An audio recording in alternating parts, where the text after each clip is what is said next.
Hi guys, welcome to ബ്രിക്കട്ട്. അപ്പോൾ നമ്മൾ ഇന്നത്തെ വീഡിയോയിൽ ഈ ഡോഡ്ജ് കാറിൽ നമ്മൾ എങ്ങനെ ഈ സ്പോയിലർ ഫിക്സ് ചെയ്യുന്നുള്ളതിൻ്റെ ഒരു വീഡിയോ ആണത്. സോ നമുക്ക് ഇങ്ങനെയാണ് സ്പോയിലർ ഉണ്ടാവുക. സോ ഇതിൻ്റെ താഴെ ഭാഗം ഇങ്ങനെയായിരിക്കും. ഫോക്കസ് ആവുന്നൊന്നും അറിയില്ല, പക്ഷേ ഇങ്ങനെയായിരിക്കും ഇതിൻ്റെ താഴെയുള്ള ഭാഗം. സോ ഞാനിനി ഈ ഒരു പശ യൂസ് ചെയ്യുന്നത്, നിങ്ങൾ ഇതാണ് യൂസ് ചെയ്യണമെന്നില്ല. ഫെവി സ്റ്റിക്ക് ആയാലും ഫെവിക്യൂക്ക് ആയാലും അല്ലെങ്കിൽ ഫെവി ഗം, ഫെവിക്കോൾ ഏതായാലും ഇത് ഒട്ടും. കാരണം ഇതിൻ്റെ മെറ്റീരിയൽ പ്ലാസ്റ്റിക്, പിന്നെ ഇത് ഭയങ്കര ലൈറ്റ് വെയിറ്റ് ആണ്. അതായത് ഇത് ഒട്ടാതിരിക്കില്ല, പിന്നെ അങ്ങനെ ഒട്ടിച്ച് അങ്ങനെ പെട്ടെന്ന് താഴെ വീണ പരിപാടിയൊന്നുമില്ല. കാരണം നമ്മൾ ഇതിലൊക്കെ ഒട്ടിച്ചിട്ടുള്ളതാണ്. കണ്ടോ, ഇത്ര ഇതേ സാധനം അങ്ങനെ വീഴൊന്നുമില്ല. സോ ഇപ്പോൾ ഞാൻ ജസ്റ്റ് ഇതിൻ്റെ ഇവിടെ നമ്മൾ പേസ്റ്റ് ചെയ്യാണ്.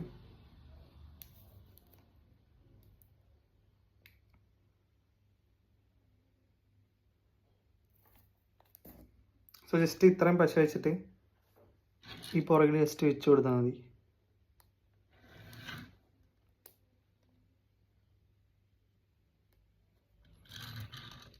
ഒരു 5-10 മിനിറ്റ് വെച്ചാൽ തന്നെ സംഭവം ഒട്ടും. ഈ ടൈം എന്ന് പറയുന്നത് നിങ്ങളുടെ ഗ്ലൂ അനുസരിച്ചിട്ടിരിക്കും. പക്ഷെ ഇത് മനസ്സ് നമ്മൾ ഒട്ടിച്ച് കഴിഞ്ഞാൽ പിന്നെ അതങ്ങനെ പെട്ടെന്ന് വീണൊന്നും പോവില്ല. നമ്മൾക്ക് അതേപോലെ തന്നെ വേറൊരു ടൈപ്പ് സ്പോയിലറും ഉണ്ട്. സോ ഇത് നമ്മൾ മറ്റേ സ്പോയിലറിനെക്കാട്ടിയും കുറച്ചും കൂടി ഡീറ്റെയിലിങ്ങും നീളവും കൂടിയ സ്പോയിലറാണ്. സോ ഇതും നിങ്ങൾക്ക് ഇതിന് പകരം വേണമെങ്കിൽ ഇതായിട്ട് മിക്സ് ചെയ്യാം. പക്ഷേ ഈ ചെറിയ സ്പോയിലർ ഒട്ടിക്കണത് വളരെ ഈസിയാണ്. നമ്മൾ ജസ്റ്റ് ഗമ്മ് വെച്ചിട്ട് ഒട്ടിച്ചാൽ നിൽക്കും, കാരണം ഇതിന് നീളം കുറവായ കാരണം.